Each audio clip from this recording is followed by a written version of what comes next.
Bonjour et bonsoir mes chers compatriotes. Selon vos points géographiques, c'est votre frère et ami Souleymane Condé. Ce vendredi 29 juillet 2022, il est exactement 18 h, passé les 30 minutes, heure de Boston. D'abord, je commencerai par présenter mes condoléances aux familles éplorées des manifestations d'hier, jeudi 28 juillet 2022. Un monsieur qui était à son travail dans une cour, selon les informations, a reçu une balle perdue, il est décédé. Et aujourd'hui, vendredi 29 juillet 2022, 4 morts par balle et des dizaines de blessés par balle. Et hier aussi, des dizaines de blessés par balle. Toutes mes condoléances aux familles éplorées. Qu'Allah accepte ces personnes dans son paradis et que notre pays puisse enfin arrêter de tuer ses fils, ses enfants innocents pour des raisons inavouées. Mon colonel, cette vidéo est adressée à vous, colonel Mamadi Doumbouya. Il faut limiter les dégâts. Mon colonel, le pouvoir ne se gère pas avec de l'émotion. Le pouvoir public ne se gère pas avec de l'arrogance. Le pouvoir public ne se gère pas avec la force. Le pouvoir public se gère avec l'intelligence, avec du compromis, avec le dialogue, avec l'écoute des citoyens. On est président parce qu'on gère des citoyens, on doit les écouter. On ne doit pas ignorer leurs demandes. On ne doit pas ignorer leurs exigences. Mon colonel, il faut limiter les dégâts. Limiter les dégâts à ces 5 morts, s'il vous plaît. Je souhaiterais que demain matin, qu'aucun policier ou gendarme ne parte sur la route Le Prince pour aller faire d'autres dégâts. Je souhaiterais que ça se limite à ces 5 victimes. Dommage. Une chose qui est très dommage. Mon colonel, notre pays, la République de Guinée, vient de très loin. Nous sommes un pays où la population n'a plus confiance au pouvoir public. Où la population qui est majoritairement illettrée n'a plus confiance aux intellectuels guinéens. Cette population n'a plus confiance aux hommes de tenue, c'est-à-dire les hommes des forces de défense et de sécurité guinéennes. Cette population n'a que Dieu comme recours. Cette population n'a que Dieu comme espoir. Votre venue a suscité de l'espoir. Votre venue a soulagé plus d'un titre. Même ceux qui étaient au pouvoir, la majorité d'entre eux sont contents, étaient contents de votre venue. Parce qu'ils savaient que le pays partait tout droit dans le mur. Mon colonel, je déplore aussi l'attaque des forces de défense et de sécurité par les populations. Rien ne justifie qu'on s'attaque aux forces de défense et de sécurité qui sont normalement des forces de défense qui doivent nous défendre. Mais je refuse de mettre dos à dos les citoyens guinéens avec main nue, avec des cailloux, et des forces de défense et de sécurité qui ont des armes en main. Je ne le mettrai pas dos à dos. Si je donne une raison à quelqu'un, je donne raison aux jeunes qui ont des cailloux dans la main, mais pas aux militaires qui ont des armes à feu en main. Mon colonel, ces manifestations ne sont pas venues, ne sont pas tombées du ciel. Ces manifestations sont la cause du refus des autorités de la transition guinéenne, civiles comme militaires, d'engager un dialogue franc et sincère avec les forces vives de la nation. Ces manifestations sont la cause du comportement des autorités de la transition, civiles comme militaires, d'être justes, transparentes dans la gestion de cette transition. Ces manifestations sont la cause du refus des autorités de la transition guinéenne de donner un chronogramme du début de la transition et la fin de la transition à la population guinéenne. Donc il y a une cause. Et ces causes sont nobles. C'est légitime. Les populations ne peuvent pas s'asseoir sans demander un compte à leurs dirigeants. Et une transition n'a pas vocation de rester longtemps dans la gestion du pouvoir public. Ceux et celles qui souhaiteraient être candidats aux élections présidentielles, je m'adresse aux autorités de la transition, vous devrez juste démissionner. Si vous êtes militaire, ôtez votre tenue, créez votre parti et compétir. Si c'est des civils, créez des partis et compétir. Mais vouloir confisquer le pouvoir, vouloir refuser de donner un chronogramme équitable, vouloir s'accaparer du pouvoir, pourtant on est dans une nation qui est composée de plusieurs ethnies et communautés qui souhaitent compétir devant leur leader politique.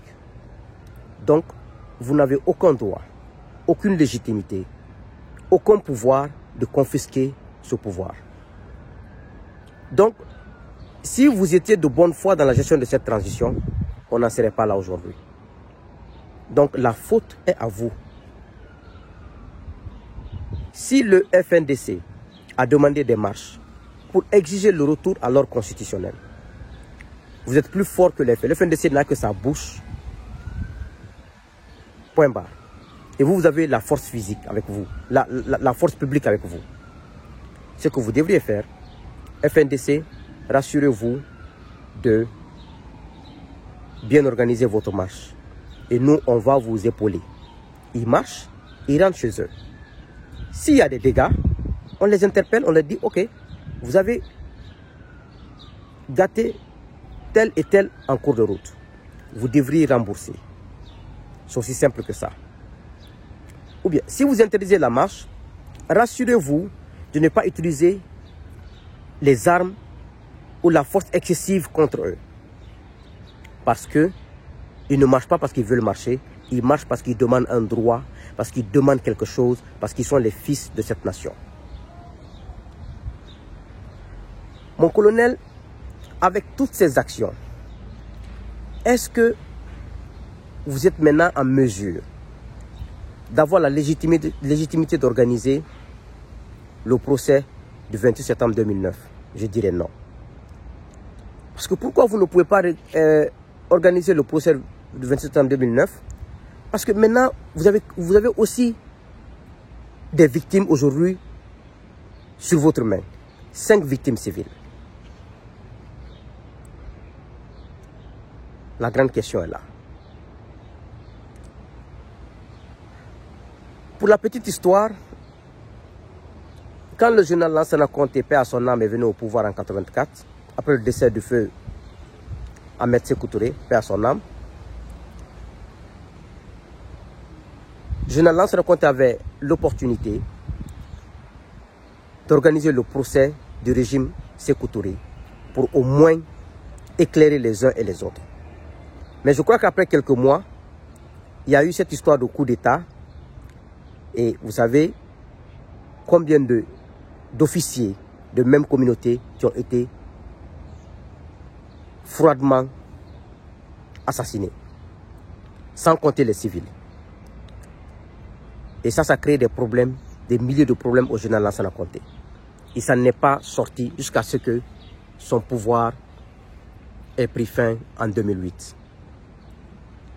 Et vous avez vu, quand l'ex-président Alpha Condé est venu au pouvoir, il avait l'opportunité d'organiser un procès du régime Sékou Touré, du régime Lansana Conté, pour aplanir les divergences et mettre la balle à terre pour que ce pays puisse enfin émerger. Et lui aussi n'a pas pu faire ça parce que son régime aussi a fait des morts civiles. Et vous avez eu l'occasion de venir organiser le procès du 28 septembre 2009. Mais les mêmes causes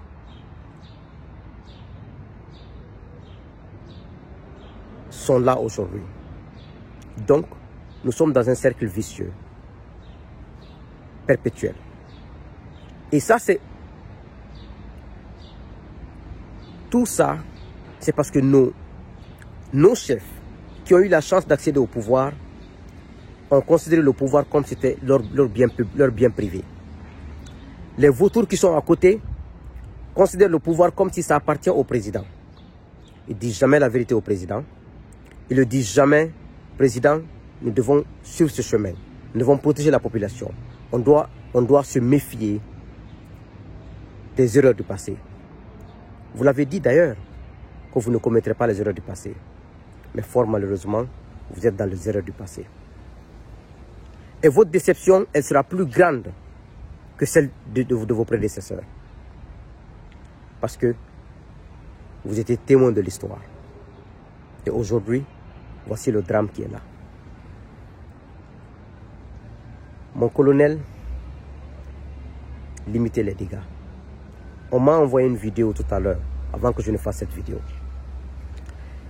où 2 gendarmes, il y a un qui a l'arme, qui a couvert l'arme avec un foulard rouge, qui est allé dans le quartier. Le téléphone le filmait. Il enlève l'arme, il enlève le foulard sur l'arme, il tire à barre réelle dans le quartier. Après, il met le foulard sur l'arme. Le téléphone le filmait. Vous savez, avec la technologie d'aujourd'hui, personne ne peut plus se cacher. La technologie est venue pour aider les démunis, les sans-voix. Quelqu'un peut être dans sa chambre et filmer tout ce qui se passe dehors sans que personne ne le voie. Vous avez vu? Donc, vous qui êtes dans votre palais, mon colonel, vous ne maîtrisez rien. Ceux qui sont sur le terrain sont en train de tirer à barre réelle. Et qui sera le premier responsable? C'est vous, mon colonel. Je vous avais dit ça 3 semaines après votre prise de pouvoir. Je dis, mon colonel, tous ceux qui vous diront de rester au pouvoir sont vos premiers ennemis. Tous ceux qui vous diront que vous êtes le plus grand, le plus fort, ils sont vos ennemis. Je dis parce que le jour où le problème va éclater, les conséquences, vous serez les seuls à ramasser les pots cassés. Aujourd'hui, vous êtes face à l'histoire. Après 10 mois, je vous avais bien dit ça. Mais malheureusement, les gens comme nous, on ne nous écoute pas. On dit que nous sommes extrémistes. On dit que nous disons tout. Pourtant, je vous avais mis en garde, je vous avais averti des conséquences des mauvais conseils. Parce que j'ai dit que je connais les Guinéens. Ils vont venir vous voir, ils veulent régler un compte à un leader politique. Ils passeront par votre pouvoir pour régler des comptes. Et quand ça va barder, vous serez le seul. Eux, ils ne seront pas vus parce qu'ils sont venus vous parler à l'oreille. Malheureusement, nous sommes aujourd'hui les démons du passé sont déjà présents dans nos vies. Et j'ai toujours signalé ça sur ma page Facebook. Mais qu'est-ce qu'on peut que dénoncer, que s'opposer et dire quand c'est pas bon, c'est pas bon, quand c'est bon, c'est bon. Et continuer à prier. Que Dieu fasse que vous puissiez m'entendre pour limiter les dégâts. Que Dieu fasse que vous puissiez appeler les acteurs politiques, les forces vives de la nation, nous asseoir sur la table pour discuter le contenu et le déroulement de cette transition. Cette transition ne vous appartient pas, mon colonel Mamadi Doumbouya. Elle appartient aux forces vives de la nation. En premier, les politiques, la société civile, les syndicats. Que Dieu fasse que nous puissions enfin connaître la paix dans ce pays et qu'on se comprenne et qu'on met l'intérêt de ce pays en avant, l'ethnie de côté. Parce que tous les présidents qui viennent s'engouffrent dans l'ethnocentrisme. Et quand l'ethnocentrisme prend le dessus, tu échoues. Tout président qui mettra l'ethnie devant, tu vas échouer en Guinée. Tu vas échouer. Que Dieu ait pitié de l'âme de ces disparus. Que Dieu fasse que le colonel Mamadi Doumbouya puisse se retenir et que les dégâts puissent être limités. Amen.